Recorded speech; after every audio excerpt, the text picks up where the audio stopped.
In commencing a discourse on the subject of the Battle of Dunkirk, it is imperative to recognize the multifaceted strategic, operational, and tactical dimensions that collectively constituted this episodic event. The evacuation, codenamed Operation Dynamo, must be situated within the broader context of the Second World War's early European theatre, specifically the dynamics that unfolded during the late spring of 1940. The engagement, its antecedents, and its aftermath represent a convergence of military doctrine, geopolitical calculation, technological innovation, and human agency.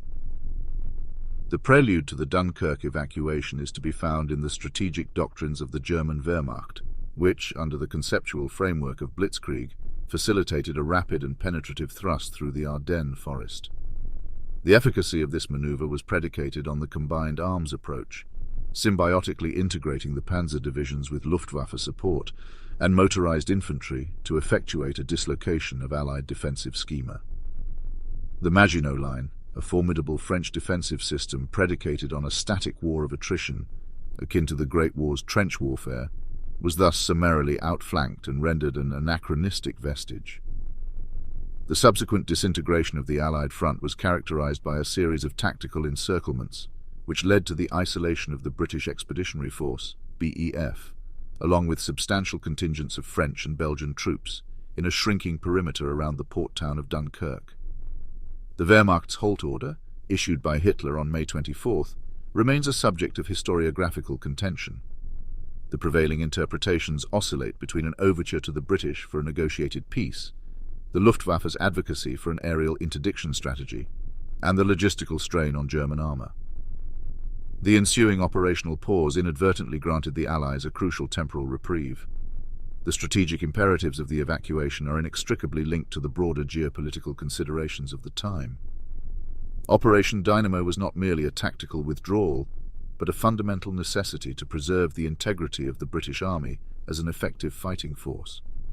The potential loss of such a substantial component of Britain's military capacity would have severely constrained Churchill's government, both domestically and in the international arena, potentially precluding sustained resistance to Axis expansionism.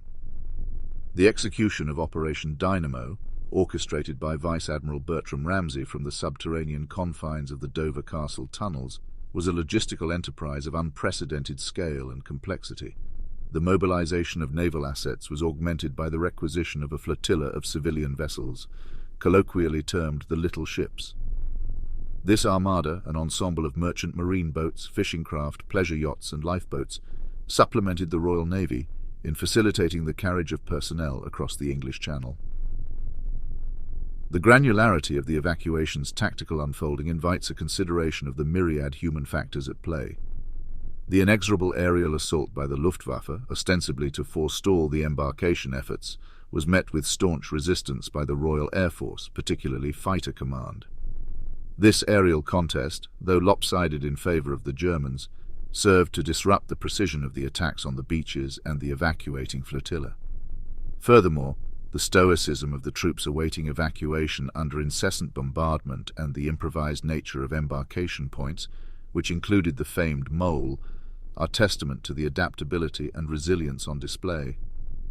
The historiographical appraisal of the Dunkirk evacuation is entwined with the subsequent mythology that arose in its wake, often encapsulated in the rhetoric of the Dunkirk spirit. This narrative, crafted and promulgated by both contemporaneous and subsequent commentators, posits the event as a turning point, wherein a nascent, defiant national unity coalesced, laying the psychological groundwork for the finest hour that was to follow. The evacuation's utility in galvanizing public morale and fortifying the resolve of the British polity cannot be understated, despite the undeniably ignominious necessity of a mass retreat. In the final analysis, the Battle of Dunkirk and the attendant Operation Dynamo must be perceived through the prism of multifarious interpretive lenses. The strategic recalibrations, operational intricacies, and tactical improvisations that marked this critical juncture of the Second World War furnish the military historian with a rich tapestry of analytical vectors. The myriad layers of Dunkirk's legacy, from the immediate military consequences to the enduring cultural and psychological imprints, affirm its indelible status within the annals of 20th century military history.